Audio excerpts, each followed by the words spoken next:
اور اگر عورت سمجھدار ہو اللہ سبحانہ تعالیٰ سے دعا کیا کریں کہ اللہ سبحانہ تعالیٰ ہمیں حکمت عطا کرے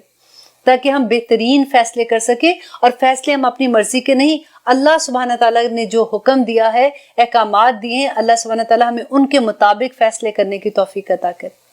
دیکھیے ہمارے کئی دفعہ ایسا ہوتا ہے کہ ماں اور بیٹی میں فیصلہ ہے کرنا، ابھی کبھی ایسا ہوتا ہے سب سے مشکل فیصلہ ہوتا ہے کہ اگر آپ کی ماں میں اور آپ کی بھابھی میں کوئی مس انڈرسٹینڈنگ ہو گئی اور آپ کو کوئی پوچھ لے کہ آپ دیکھو اس میں بتاؤ کہ کون ٹھیک ہے کون غلط ہے، تو آپ کس کے حق میں فیصلہ کریں گے؟